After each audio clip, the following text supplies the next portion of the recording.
By the autumn of 1944, the Atlantic was no longer a battlefield.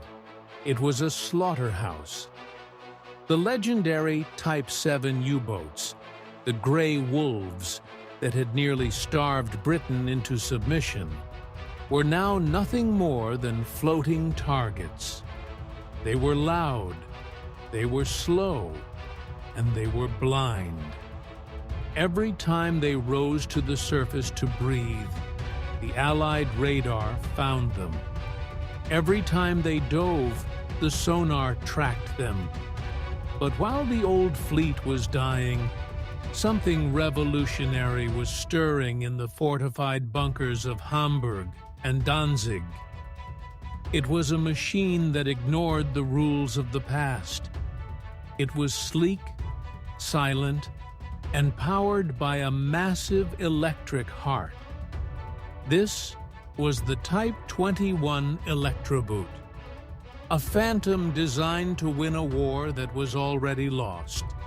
To build the future in the middle of a collapse, the Germans had to reinvent the shipyard. The Type XXI was the world's first modular submarine.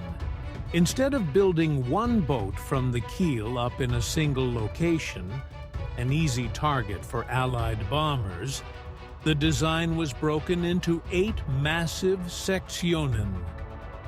These giant steel rings were manufactured in inland factories, deep in the heart of Germany, away from the coast.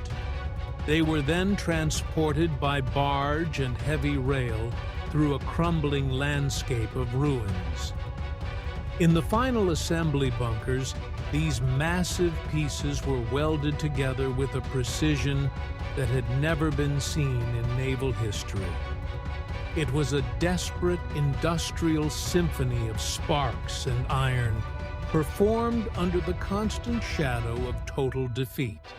The electric boat earned its name from what lay beneath its floorboards. While older boats were essentially surface ships that could briefly hide underwater, the Type XXI was a true submarine. Its entire lower hull was packed with 3 times the battery capacity of any previous vessel. The air inside was thick with the smell of ozone and battery acid. These massive lead-acid cells allowed the boat to cruise at a staggering 17 knots underwater, faster than the escort ships hunting it.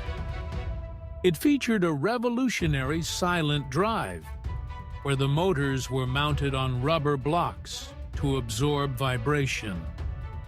On the sonar of a British destroyer, the Type XXI wasn't a mechanical object. It was a ghost. The greatest fear of a submariner was the need to surface. The Type XXI solved this with the perfected Schnorchel. This retractable mast allowed the massive diesel engines to breathe and exhaust while the boat remained safely submerged. But life under the snorkel was a mechanical nightmare. If a wave covered the intake valve, the engines would instantly suck the air out of the boat, creating a vacuum that could burst the crew's eardrums and pull the oxygen from their lungs. The men lived in a world of constant pressure changes and the rhythmic, deafening roar of engines fighting the ocean for a breath of air. It was a masterpiece of engineering, but it was a torture chamber for the men inside. The Type XXI didn't just move differently, it killed differently. In a standard U-boat, reloading a torpedo tube was a grueling 2-hour struggle of chains and sweat. The Type XXI used a high-pressure hydraulic system that could reload all 6 tubes in mere minutes. More terrifyingly, the captain no longer needed to see his target. Using the S-Girat passive sonar, the boat could track the sound of a convoy's propellers from miles away. The computers, primitive but effective, calculated the intercept. Torpedoes could be launched from the deep, guided by sound, striking ships that never even knew a submarine was in the area. It was the birth of automated naval warfare. History tells us the Type 21 arrived too late. Of the 118 boats built, only one ever reached a combat patrol before the war ended. In the final days of May 1945, the phantoms of the Reich were scuttled by their own crews or captured in their pens. But the machine didn't die. When Allied engineers stepped inside the Type 21, they were stunned. This was the blueprint for the next 50 years. The American Tang class, the Soviet Whiskey class, and the first nuclear submarines were all direct descendants of this desperate German gamble. The Type 21 remains a haunting monument to what happens when industrial genius is pushed to its absolute darkest limit. The Type 21 was a machine built for a world that no longer existed. It was a masterpiece of cold, calculating engineering, born in a time of fire and ash. Today, the few remaining hulls of these electric boats sit in museums or rot at the bottom of the sea, silent witnesses to the moment naval warfare changed forever. But history is more than just rusted steel and forgotten blueprints. It is a puzzle of what-ifs.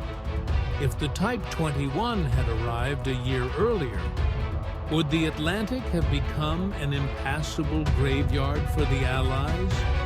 Or was it always destined to be a brilliant, expensive failure of a collapsing empire? Every machine we uncover tells a story of human genius pushed to its absolute limit. If you want to keep exploring these iron ghosts and the gritty mechanical truths of our past, hit the subscribe button and turn on the notification bell. We are just scratching the surface of the industrial age's darkest secrets. And now, I want to hear from you. Was the Type 21 a true wonder weapon that could have changed the war? Or was it just a desperate waste of resources that never stood a chance? Drop your thoughts in the comments below. The debate starts there. Until the next dive, keep your engines running.